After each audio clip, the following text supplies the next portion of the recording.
I press the chisel deeper into the inner wall, levering out a dense strip of wet wood as the trunk groans softly around me. The space is already hollowed to chest height, just enough to stand without hunching, and above me the remaining mass curves inward like a ceiling of solid earth. Outside, the storm hits harder, rain pounding the outer bark in heavy, relentless bursts that vibrate through the entire structure. The air inside is thick, warm, and smells alive. Sap, damp fiber, and fresh cuts. I run my palm along the inner surface, feeling where the grain tightens and where it softens. The diameter is massive. I can't see the opposite side clearly in the dim light filtering through the entrance. It's like standing inside something that was never meant to be entered. I wedge the chisel again, this time angling upward. Each strike is controlled, measured. I'm not removing material randomly. I follow the natural lines of the wood, letting the trunk guide the cuts. The height will stop at around 6 meters. No more. Anything higher risks weakening the upper load. A crack echoes above me, just the storm shifting weight across the canopy. But it reminds me to keep the inner shell intact. I step back, breathing steady, then turn toward the opening. The rain hits instantly when I step outside. Cold, sharp. It runs down my face and into the collar of my wool shirt. The forest is blurred in motion, leaves shaking, branches bending, the ground already turning dark and soft. I move quickly to the pile I've started building near the base. Rough-cut planks, a coil of rope, a bundle of thinner branches I stripped earlier. I crouch, lifting 2 planks onto my shoulder. The weight settles naturally across my back. Familiar. Back inside, the sound changes immediately, muted, enclosed. The storm becomes a distant roar instead of a direct impact.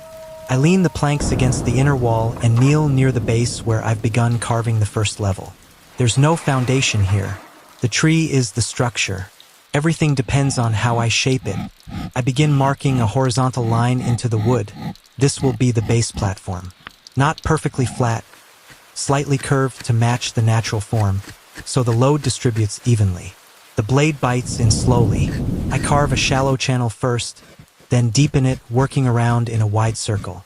Takes time. The wood resists in layers, outer fibers softer, inner core harder, denser. My hands adjust without thinking, pressure, angle, rhythm. After a while, the line closes into itself. I stand, stretch my shoulders, then begin cutting downward beneath that line, removing chunks carefully. Each piece comes free with a dull, fibrous tear, heavy in my hands. I stack them aside. Nothing gets wasted. The space begins to change shape. What was a solid mass now has intention, a defined lower edge, the start of a level. I step outside again. The storm has intensified. Wind cuts through the trees in long, low waves. The ground sucks slightly at my boots as I cross to gather more material. I grab the rope this time, looping it over my shoulder, and pick up a handful of wooden pegs I carved earlier. Back inside, I pause for a moment. Water seeps faintly through the entrance, forming a thin line along the ground. I take one of the removed wood pieces and wedge it at a slight angle near the opening, creating a subtle barrier to redirect the flow. Simple. Enough. I return to the platform. Now I start embedding supports, not separate beams, but ribs carved directly from the remaining trunk. I leave thicker sections untouched, shaping around them so they act as natural pillars. The structure holds itself because I let it. I test one with my weight pressing down slowly. It doesn't shift. The tree absorbs it. Good. I begin placing the planks across the carved ledge, adjusting each one so it sits flush against the uneven surface. They don't need to be perfect. They need to be stable. I drill small guide holes and drive in the wooden pegs, securing them into the living wood beneath. Each strike echoes differently now, shorter, tighter. The space is closing in, becoming defined. Time passes without measure. I move up and down constantly, inside, outside, inside again. Each trip deliberate. Each load small enough to control, heavy enough to matter. The first level begins to take form beneath my hands. Not wide, not open, but solid. I sit on it briefly, letting my weight settle. The wood creaks faintly, then stills. Above me, there's still more to carve. I look up into the dim hollow where the next level will go. The storm continues, but in here, it feels distant now, contained. I stand again, pick up the chisel, and reach upward. The next cut starts where the light fades. I drive the blade upward into the inner wall, carving a narrow foothold above the first platform. The wood is denser here, darker, resisting each push with a slow, fibrous tension. My shoulder presses against the curve of the trunk as I work, feeling the entire structure shift subtly with the wind outside. The second level begins as a ring, not wide, just enough to stand and turn. I carve into the wall in segments, never removing too much at once. The tree holds everything. I just shape what's already there. I pause and listen. Rain drums heavily against the bark above, but inside it arrives as a dull, steady pulse.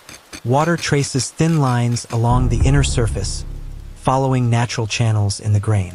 I run my fingers through one of them, then widen it slightly with the tip of the blade, guiding it downward, away from where the platform will sit. Controlled flow, no pooling. I step down, grab 2 more planks, and climb back up using the rough cuts I've made as steps. Each movement is deliberate. The space is tight now. Every tool has a place, every motion a limit. I wedge the first plank into position along the carved ring, adjusting it until it locks against the natural curve. It doesn't sit flat, but it doesn't need to. The pressure holds it. A wooden peg goes in next, then another. The sound is softer up here, contained. Each strike feels absorbed. I shift my weight onto the plank slowly. It bends slightly, then stops. Stable. Good. I continue around the circle, repeating the process. Cut, fit, secure, test. Time stretches. The rhythm takes over. Outside, inside, outside again. Each time I step out, the storm feels colder, heavier. My shirt clings to my back now, damp from the repeated transitions. My hands are slick, but steady. I collect shorter pieces this time, branches I trimmed down earlier. Back inside, I begin reinforcing the underside of the second level, wedging them diagonally between the first platform and the one above. Not straight supports, angled. They distribute the load better against the curved interior. I press one into place, then shave its end until it locks tight between both surfaces. No gaps, no movement. I test it with a firm push. Nothing shifts. The tree absorbs it again. I continue placing them in a rough radial pattern, forming a network of tension rather than weight. The structure starts to feel unified, less like separate parts, more like a single system. The air grows warmer as I work. The enclosed space holds everything: heat, scent, breath. Sap beads slowly along some of the exposed cuts, thick and amber in the low light. I wipe it away with the back of my hand. Then I stop. A deeper sound moves through the trunk, low, drawn out. Not a crack, a flex. I stay still for a moment, listening. The wind shifts direction outside. Stronger now.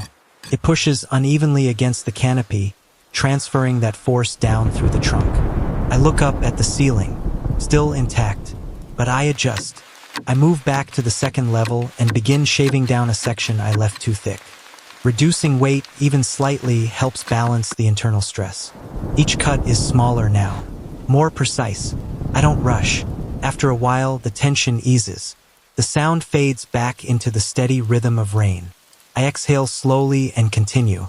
The ladder comes next, not separate but carved directly into the inner wall. I deepen the footholds, smoothing their edges so they won't splinter under repeated use. My boots fit into each one naturally as I test the climb. Down. Again. It flows. I step outside once more. The forest is darker now. The storm hasn't stopped, but it's settled into a constant, heavy fall. Water runs along the ground in thin streams, weaving between roots. I gather the last of the planks and carry them back in. Inside, the space feels different, defined. The first level is solid beneath my feet. The second holds above, firm and quiet. The walls curve around everything, enclosing it without closing it off. I begin refining. Edges get smoothed. Loose fibers cut away. Small gaps filled with shaved wood pressed tightly into place. I carve shallow recesses into the wall, places to store tools, to rest objects, to keep the space clear. Each detail is small, but together they change how the space feels. Less raw, more intentional. I sit on the upper level for a moment, back against the inner curve. My breathing slows. The structure doesn't move beneath me. Below, the lower platform rests in shadow. Above, the ceiling arches close but steady. The storm continues outside, but it no longer reaches me the same way. I run my hand along the wall beside me. Smooth in some places, rough in others. Alive. I stand again and climb down. Near the entrance, I widen the opening slightly, just enough to allow more light and controlled airflow. Not too much. The strength of the trunk depends on what remains. The blade cuts carefully along the edge, shaving off thin layers. Rain splashes in through the gap, cool against my hands. I adjust the angle so water deflects outward instead of inward. Takes a few tries, then it holds. I step back and watch the flow. Curves away, following the outer bark. Good. Inside again, I make one final pass through both levels, checking each support, each joint, each contact point. Nothing shifts. Nothing creaks. Everything settles into place. I climb to the second level one last time and sit. The space is quiet now, not silent. The rain is still there, distant and constant, but contained within the thickness of the wood. The air is warm, dry enough, stable. I lean my head back against the curved wall and close my eyes for a moment. The tree holds, and now so does everything inside it.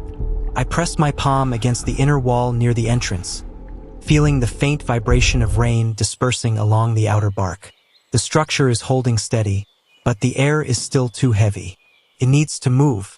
I step back and look upward, toward the highest point of the hollow.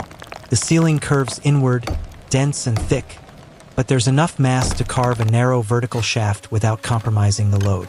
I climb to the second level and wedge my blade into the upper section, cutting a small circular opening no wider than my forearm. The wood here is tight, compact, slow to give way. Each rotation of the blade shaves off thin curls that fall silently to the level below. The first breakthrough is subtle, a faint shift in pressure. Then a thin stream of cooler air slides down through the opening, brushing against my face.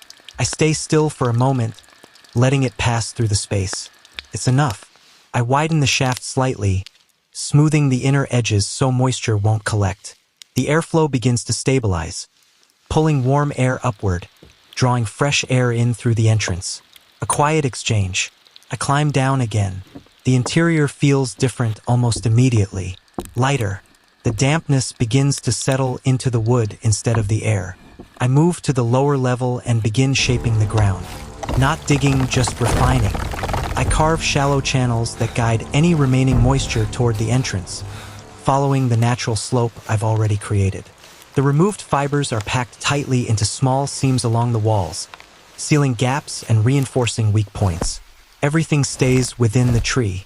Nothing wasted. I step outside again. The storm has eased slightly, but the forest is saturated. Water drips steadily from every surface. The air smells clean, cold. I gather the last materials I'll need: thinner branches, a few flat pieces, and a bundle of dry fibers I kept protected under a fallen log earlier. Back inside, the contrast is immediate. Stillness. I kneel on the lower platform and begin assembling a compact raised surface near the inner curve, just above the ground level. Not a full floor, a resting place. I fit the thinner branches side by side, binding them with short lengths of rope threaded through small holes I carved into each end. The tension pulls them together into a flexible but stable surface. I press down. It holds. I adjust it slightly so it follows the natural curve of the wall, anchored at 2 points where the wood is thickest. Above it, I carve a shallow recess, just enough to hold small items without them sliding. Simple, functional. I move slowly now, refining instead of building. Edges are softened where hands will touch often. Corners are rounded. Surfaces leveled just enough to feel natural under weight. I climb up to the second level again and sit, letting my boots rest against the inner wall. The air flows gently now, Cool from above, steady from the entrance. The structure doesn't resist me anymore. It accepts the weight. I run my hand along one of the carved supports, feeling how it transitions seamlessly into the rest of the trunk. There are no separate parts here. Everything is continuous. That's why it holds. I lean forward and look down. 2 levels. Compact, stable, enclosed. Not large, but complete. I descend one last time and walk toward the entrance. Rain still falls, but softer now. The opening frames the forest in muted motion. Branches swaying, droplets falling in steady lines. I reach up and make a final adjustment to the edge of the entrance, shaving off a thin strip where water still tries to creep inward. It redirects cleanly now. Nothing enters unless I allow it. I step back inside and pause near the center. The sound of the storm has become a low, distant presence. The thick walls absorb most of it, leaving only a steady, calming rhythm. I breathe in slowly. The scent has changed. Less raw sap, more settled wood. Warm, dry enough. I sit on the lower platform, back against the curve, and stretch my legs out slightly. No movement beneath me, no strain in the structure, just weight held. My hands rest on my knees, still carrying the memory of each cut, each adjustment. Every surface around me reflects those movements, nothing forced, nothing excessive. Only what was needed. I tilt my head slightly, listening. Wind passes through the canopy above, but the trunk barely responds now. It stands firm, absorbing and dispersing everything without giving in. I close my eyes for a moment. The storm continues, but inside, it's steady, contained. Enough. I shift slightly against the curved wall, feeling the wood firm and unmoving at my back. The structure has settled, but I haven't finished yet. There's one more adjustment. I lean forward and place my hand flat on the lower platform, tracing the subtle slope I carved earlier. It works, but it can work better. Water still lingers in the smallest grooves, collecting where the surface dips too gently. I stand and reach for the blade again. The motion is slower now, controlled in a different way. Instead of cutting deep, I shave thin layers along the platform, barely removing material, just enough to refine the angle. The blade whispers against the wood, producing fine curls that fall silently and gather at my feet. I follow the natural grain, letting it guide the direction of the slope. Toward the entrance. Always toward the entrance. I pause and run my hand across the surface again. Smoother, more decisive. I step back and pour a small amount of collected rainwater from a hollowed piece of wood onto the platform. It spreads briefly, then begins to move slowly at first, then more clearly, following the path I've shaped. It reaches the edge and disappears toward the opening. No resistance. I watch it for a moment longer. Then I set the piece aside. The interior feels complete now. Not because there's nothing left to do, but because nothing else is required. I climb once more to the second level. Slower this time, my boots fitting naturally into each carved step. The wood has already adapted to the repeated pressure, edges slightly softened where I've passed over them again and again. At the top, I turn and lower myself into a seated position. From here, the space reveals itself fully. The lower level rests in shadow, compact and grounded. The upper level curves gently around me, enclosed but not tight.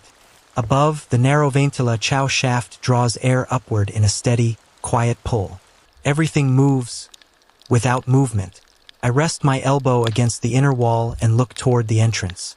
The storm has weakened into a steady rain. The forest beyond is calmer now, though still dripping, still alive with the aftermath. Light filters through the opening in a soft, diffused glow, catching on the edges of the carved surfaces. It reaches inside, but only just. I extend my hand into that faint light and watch it settle across my skin, tracing the lines of dried sap and fine wood dust. Then I pull it back. Inside, the air remains warm, stable. I lean my head back and close my eyes again, listening, not for problems now, but for confirmation. No strain in the supports, no shifting in the platforms, no irregular movement in the trunk. Only the quiet exchange of air and the distant rhythm of rain. My breathing slows to match it. In here, there's no excess space, no wasted structure. Every surface serves a purpose. Every curve holds weight or redirects it. It's not imposed. It's revealed. I open my eyes and stand one last time. There's a final piece near the entrance. A small edge of rough fiber where the blade didn't pass cleanly before. I move toward it and run the blade lightly across its surface, smoothing it down in a single, continuous motion. The edge blends into the rest of the wall. Nothing catches. Nothing interrupts. I step back to the center of the space. Stillness settles fully now. The tree stands as it always did, unchanged from the outside, untouched in its form. But inside, it holds something new. Not added, not forced, shaped. I lower myself onto the lower platform once more, back against the wall, legs stretched slightly forward. The storm continues to fade. Water drips somewhere beyond the entrance, irregular now, softer. The air flows gently through the space, rising, circulating, leaving. Everything functions without effort. I rest my hands at my sides, palms against the wood. Solid, warm, alive. And for the first time since I started cutting into the trunk, I don't reach for a tool. I just stay still,